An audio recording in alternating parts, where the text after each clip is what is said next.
हे welcome guys. तो इस साल के G7 समिट में एक बहुत ही जो इम्पोर्टेंट चीज आपके न्यूज में काफी ज्यादा थी वो थी कॉर्नवॉल कंसेंसस।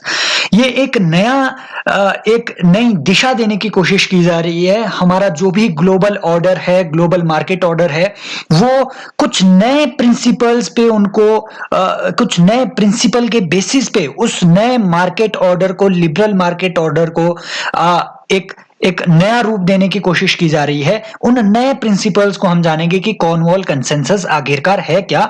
यूपीएससी अच्छा है कि इसमें आपसे क्वेश्चन बना सकता है। और G7 के बारे में समझेंगे क्योंकि ये G7 की जितनी भी कंट्रीज हैं, 7 कंट्रीज, तो इन्होंने ही कॉर्नवॉल कंसेंसस के इन प्रिंसिपल्स को इसमें अडॉप्ट किया हुआ है। और B3W इनिशिएटिव क्या है G7 का? Build back better world initiative.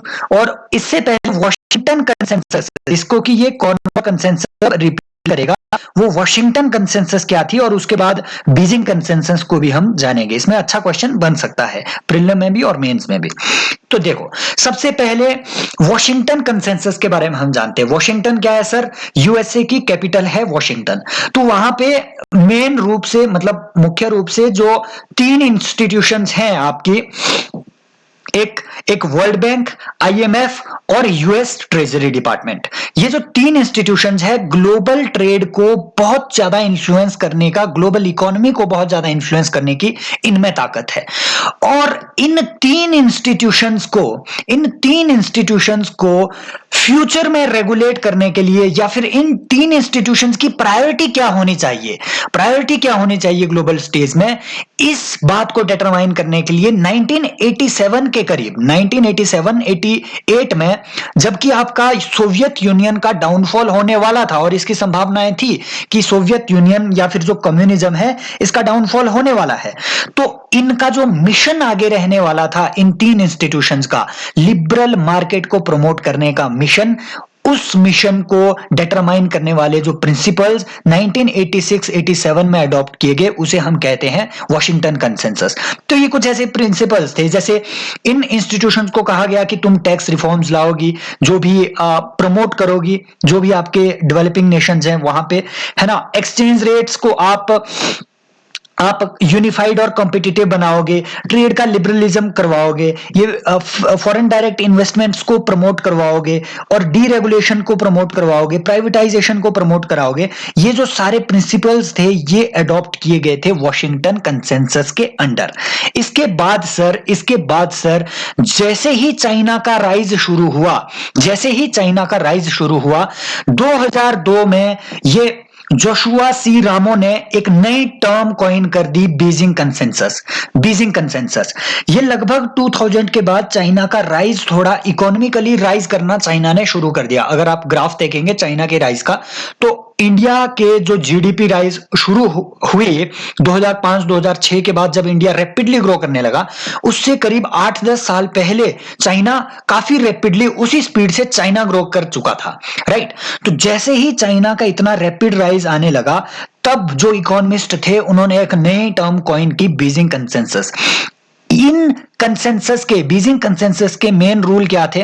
ये बेसिकली फोकस करते थे कि जो फ्री मार्केट ऑर्डर है, जिसको कि वॉशिंगटन कंसेंसस प्रमोट करते थे, आईएमएफ, वर्ल्ड बैंक प्रमोट करते थे, उन सारे प्रिंसिपल्स को रिवर्स करने की कोशिश की गई बीजिंग कंसेंसस के अंडर। इसमें क्या कहा गया सर? इसमें कहा गया कि एक चाइना सेंट्रिक, एक चाइना मॉडल पे बेस्ड हम ग्लोबल इकोनॉमी बनाएंगे, चाइना मॉडल पे बेस्ड एक ग्लोबल इकोनॉमी बनाएंगे, जिसमें पॉलिटिकल लिबरलाइजेशन की एब्सेंस हो। ठीक है, जैसे चाइना में पॉलिटिकली लिबर्टी नहीं है लोगों के पास, राइट, और चाइना में डिसीजन मेकिंग पावर इसीलिए अथॉरिटी के पास सबसे ज्यादा है। वो एकदम से डिसीजन ले लेते हैं किसी भी चीज के बारे में, और रैपिडली वो इसी वजह से ग्रो करते हैं। इंडिया में क्या है, वेस्टर्न कंट्रीज में क्या है कि डेमोक्रेसी होने की वजह से एक कंसेंसस बेस्ड डिसीजन लेना बहुत टफ हो जाता है, पर चाइना में एकदम से वो डिसीजन ले लेते हैं। हाँ, फैक्ट्री स्टैब्लिश करनी है, लगा दो, फैक्ट्री लगा दो। इस वजह से चाइना का जो ग्रोथ है वो बहुत ही ज्यादा राइज करने लग गया, और इकोनॉमिस्ट ने अब एक नया वर्ल्ड इकोनॉमिक मॉडल सामने रखा, बीजिंग के इकोनॉमिक मॉडल के बेसिस पे, चाइना के इकोनॉमिक मॉडल के बेसिस पे। और इसकी जो मेन मतलब जो भी इसके मेन पोस्टुलेट्स थे बीजिंग कंसेंसस के, वो ये सारे थे कि भैया पॉपुलेशन कंट्रोल करो, जो जो नीतियां चाइना अपना रहा था उन उन नीतियों को प्रमोट करने की बात की गई बीजिंग कंसेंसस में, राइट। इतना याद रखना है। बाकी इसी तरीके से इसमें आपको एक इसको कंफ्यूज नहीं करना है बीजिंग डिक्लेरेशन से। 1995 में वुमेन राइट्स से रिलेटेड भी एक बीजिंग डिक्लेरेशन यूएन की लॉन्च हुई थी, जिसमें वुमेन के 12 राइट्स को रिकॉग्नाइज किया गया था, ठीक है। तो बीजिंग कंसेंसस को उससे आपने कंफ्यूज नहीं करना है सोसाइटी के टॉपिक से, ओके। नेक्स्ट, अब सर बीजिंग डिक्लेरेशन का टाइम भी गया। अब है वॉशिंगटन कंसेंसस के बाद एक नया जो लिबरल मार्केट ऑर्डर प्रमोट करने की कोशिश की जा रही है कॉर्नवॉल कंसेंसस के माध्यम से, राइट। तो अब जो वेस्ट वॉशिंगटन कंसेंसस पे 1987-89 के बाद से बिलीव कर रहा था, अब उसको रिप्लेस करने वाला है कॉर्नवॉल कंसेंसस, जो कि G7 की कंट्रीज ने रिसेंटली एडॉप्ट किया हुआ है। इसके मेन फीचर्स क्या है, या फिर पहले जान लो कि इसको लाया क्यों गया। सर क्योंकि ग्लोबल इकोनॉमिक क्राइसिस जो 2008 में आया और उसके बाद जो अब 2020 में कोविड की वजह से आया, इसकी वजह से क्या है सर, जो जो जो पॉवर्टी के लेवल है, राइट, जो डिस्क्रिमिनेशन के लेवल है, जो जो इनइक्वालिटी के लेवल है, वो काफी ज्यादा राइज कर गए हैं। इस वजह से जो लिबरल मार्केट ऑर्डर है उसको एक बड़ा चैलेंज आज लिबरल मार्केट ऑर्डर के सामने है। चैलेंज ये है कि आप इक्वलिटी को मेंटेन करो, आप पॉवर्टी को रिवर्स करो, राइट। जो अभी ग्रोइंग पॉवर्टी का ट्रेंड है, इस ट्रेंड को आप रिवर्स करो। तो इन सारी चीजों से इफेक्टिवली डील करने के लिए कुछ ऐसे इकोनॉमिक प्रिंसिपल्स हैं जो कि कॉर्नवॉल कंसेंसस के माध्यम से G7 कंट्रीज ने उठाए हैं। हालांकि ये उतने इफेक्टिव और उतने रेडिकल नहीं है जैसे कि आपके वॉशिंगटन कंसेंसस या फिर बीजिंग कंसेंसस में प्रमोट किए गए थे। तो ये प्रिंसिपल्स क्या है, की फीचर्स क्या है सर? ये पहला है कि accelerate reform of global economic governance to promote common good. देखो अब ये कॉमन गुड की बात कर रहे हैं।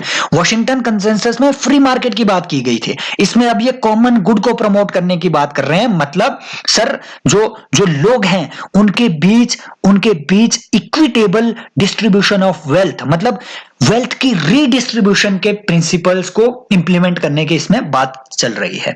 दूसरा कि establish collective mechanisms to monitor, assess and invest and in addressing emerging economic environment और जियोपॉलिटिकल रिस्क। तो सर जो हम इन्वेस्टमेंट आज के दौर में कर रहे हैं इकोनॉमिक रिस्क को मिटिगेट करने के लिए, एनवायरमेंटल और जियोपॉलिटिकल रिस्क को मिटिगेट करने के लिए, उन सभी इन्वेस्टमेंट्स को हम कलेक्टिव मैकेनिज्म के थ्रू करें। मतलब जो भी दुनिया की कंट्रीज है वो एक साथ आए और इन सारी चीजों को वो मॉनिटर करें, असेस करें और इन्वेस्ट करें इन सारी चीजों में। किन रिस्क में? एनवायरमेंटल रिस्क में, जियोपॉलिटिकल जो नए रिस्क आ रहे हैं, जैसे अभी चाइना का राइज हो रहा है, इंडो पैसिफिक में जो नया जियोपॉलिटिकल रिस्क अभी इमर्ज हो रहे हैं। तो इन सारी चीजों में इन्वेस्टमेंट करने की जो बात हो रही है या इसको मॉनिटर करने की जो बात हो रही है वो कलेक्टिव मैकेनिज्म्स के थ्रू करने की बात हो रही है। वॉशिंगटन कंसेंसस अमेरिका पे बहुत ज्यादा रिस्पॉन्सिबिलिटीज डाल रहा था। अमेरिका में बेस्ड जो आपकी बेसिकली अमेरिका डोमिनेटेड जो इंस्टीट्यूशंस थी, वर्ल्ड बैंक हो गया, आईएमएफ हो गया, या फिर जो अमेरिका की अमेरिकन ट्रेजरी डिपार्टमेंट हो गया, वॉशिंगटन कंसेंसस अपने प्रोग्राम के लिए इन सारी इंस्टीट्यूशंस पे रिलाय कर रहा था। तो ये एक पैक्स अमेरिकाना एजेंडा क्रिएट करने की कोशिश की थी उस टाइम वॉशिंगटन कंसेंसस ने। अब एक कलेक्टिव मैकेनिज्म की बात हो रही है कॉर्नवॉल कंसेंसस में, राइट। और नेक्स्ट क्या है सर? एक्सीलरेट इन्वेस्टमेंट इन सस्टेनेबल डेवलपमेंट गोल्स। तो जो इंक्लूजन हो गया, एलिमिनेट टैक्स इवेजन, है ना, पॉवर्टी को एलिमिनेट करो, इन सारी चीजों को इसमें प्रमोट करने की अभी कोशिश चल रही है। अब इतना हम G7 के बारे में बात कर रहे हैं तो जान लेते हैं कि G7, G8, G20 ये सारी चीजें हैं क्या। सर जो G7 कंट्रीज है बेसिकली ये 7 ऐसी बड़ी जो इकोनॉमीज है दुनिया की, उनका एक इकोनॉमिक ग्रुप आप इसे मान सकते हैं, राइट। आप इसे पॉलिटिकल ग्रुपिंग उतना कह नहीं सकते क्योंकि इनका जो मेन मोटिव है वो इकोनॉमिक जो प्रिंसिपल्स है, जो ग्लोबल इकोनॉमी है, इसमें इंक्लूसिविटी प्रमोट करना और इसमें लिबरलिज्म को प्रमोट करना इनका मेन मकसद है। तो कौन कौन सी ये कंट्रीज है सर? सबसे पहले देखो यूएसए होगा बिल्कुल, यूके होगा बिल्कुल, क्योंकि ये यही तो है वेस्टर्न लिबरल कंट्रीज।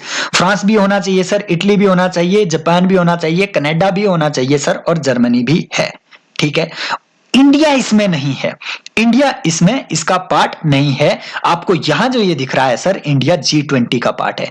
ये सारे G20 की कंट्रीज हैं, प्लस ये G7 प्लस रशिया प्लस ये जो बाकी कंट्रीज यहां पे बची, राइट, ये जो 12 कंट्रीज इधर की ओर है, ये सारी G20 की कंट्रीज मानी जाती है। G7 के बारे में आपने एक और बात याद रखनी है सर, G7 के अंडर ही आपका जो FATF है, जो फाइनेंशियल एक्शन टास्क फोर्स है, वो G7 के अंडर ही 1980s में स्टैब्लिश हुई थी। और FATF का जो आपका हेडक्वार्टर है, याद रखना है, वो आपके फ्रांस में है, पेरिस में, OECD के हेडक्वार्टर के साथ ये शेयर करते हैं। G8 कंट्री भी इसे पहले कहते थे जब इसमें रशिया था, लेकिन जब 2014 में रशिया ने क्रीमिया को एनेक्स किया, उसके बाद रशिया को इससे निकाल दिया गया। अब ये G7 नाम से ही बची हुई है। G20 में ये बाकी कंट्रीज भी आएंगी, सारी याद अगर ना भी रहे तो ये 2-3 याद रख लेना। ब्राजील हो गया, साउथ कोरिया हो गया, इंडोनेशिया हो गया, चाइना तो है ही है ना, ऑस्ट्रेलिया, इंडिया और साउथ अफ्रीका, ये सारी याद आनी ही चाहिए। बाकी मिलते हैं नेक्स्ट लेक्चर में। आई होप ये इन्फॉर्मेटिव है ये सारी वीडियोस आपके लिए। Subscribe to our Telegram channel as well, and of course YouTube को तो सब्सक्राइब करना भूलिए मत। थैंक यू, मिलते हैं नेक्स्ट लेक्चर में।